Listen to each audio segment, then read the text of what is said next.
I mean, there's lots of talk about, being organic produce, living an organic lifestyle.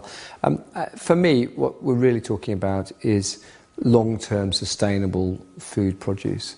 And if you look at organic produce, what it's got, and what we clearly understand that it's got now, is high nutritional value.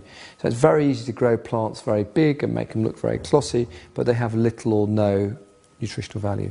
And if that's the case, the same, less calorific intake, high nutritional value, better produce. On top of that, organic farming, and what the Soil Association are very keen on, is that if you're going to farm organically, that it's sustainable. So there's no point in having unsustainable farming techniques and completely dependent on external fertilizers and growth enhancers and antibiotics and growth hormones and all this sort of stuff, which is not good for the environment, not good for us. These things, come up the food chain as well. So I think there's a clear understanding that growing foods in that sort of aggressive, intensively farmed way causes an increased amount of infection, increased amount of antibiotic use. There's a whole group of sequelae that are associated with non-organic farming. And when you move to becoming organic, actually it all becomes sustainable. That's good for the farmer, it's good for the local community, it's good for the wildlife. There isn't anything that's not good for. The thing that's difficult with organic farming is saying, how do we feed the world?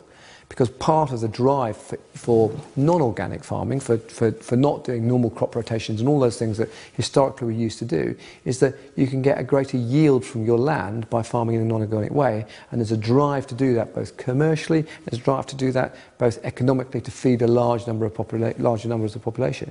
And I think one of the things that underpins this is that the world's got to get to grips with what do we want as a global population. And these are things that politicians continually dodge.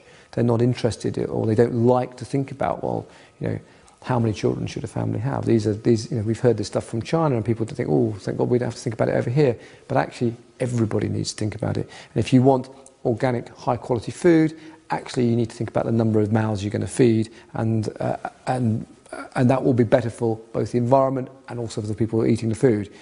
If half the world's left starving, that's then a problem. So, and this is where the dichotomy, this is why it's a complex set of arguments. But for me, organic means sustainable. It means that you don't have to add in lots of additional fertilizers. You don't have to, because you farm and you crop rotate and animal rotate in a normal way, that your welfare for your animals needs less in the way of external intervention. So we need less antibiotics. We don't enhance the growth by using growth hormone for our cattle, for example. So we avoid all those chemicals in our food chain, which I think is a really good thing.